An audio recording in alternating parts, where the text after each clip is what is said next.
L'objectif de l'attraction du sac de sable est d'évaluer la capacité du participant de traîner une charge de façon continue sur une distance de 20 mètres. La tâche est directement liée à la manœuvre d'extraction d'un véhicule.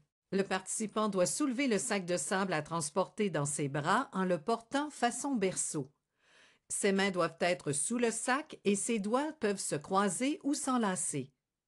Il doit ajuster le sac de sable dans ses bras en s'assurant que les courroies du sac pointent vers le bas. Il n'est pas permis d'utiliser les poignées ou les courroies du sac pour les traîner. L'évaluateur force demandera aux participants de reculer pour s'assurer que les courroies du sac sont bien serrées. Il n'y a aucun compte à rebours pour cette tâche. Vous démarrez le chronomètre dès que le participant commence à reculer.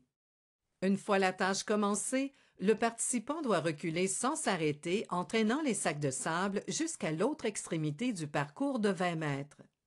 Lorsque les premiers sacs de sable auront franchi la ligne d'arrivée, vous direz OK à voix haute, arrêterez le chronomètre et inscrirez le temps à la dixième de seconde près.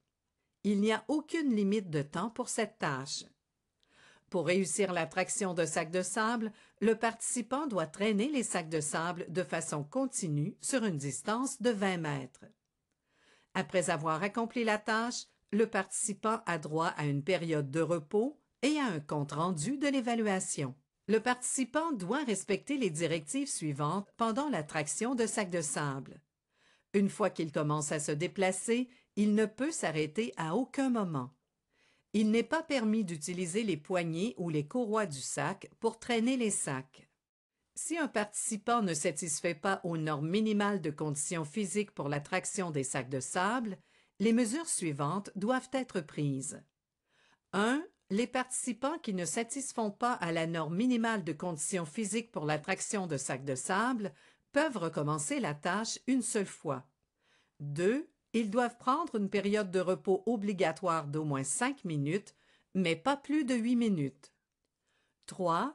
Les participants qui ne satisfont pas aux normes minimales de conditions physiques pour l'attraction de sacs de sable pour toute autre raison, ou qui glissent et tombent au cours du deuxième essai, doivent recommencer l'évaluation force après avoir suivi le programme d'entraînement physique complémentaire, PEPC, conformément à la directive DOAD 5023-2.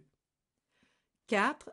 Si le participant échoue, l'évaluateur force doit s'assurer que la documentation pertinente du programme d'entraînement physique complémentaire, y compris le formulaire DND 279, est remplie lors du compte-rendu à la fin de l'évaluation force.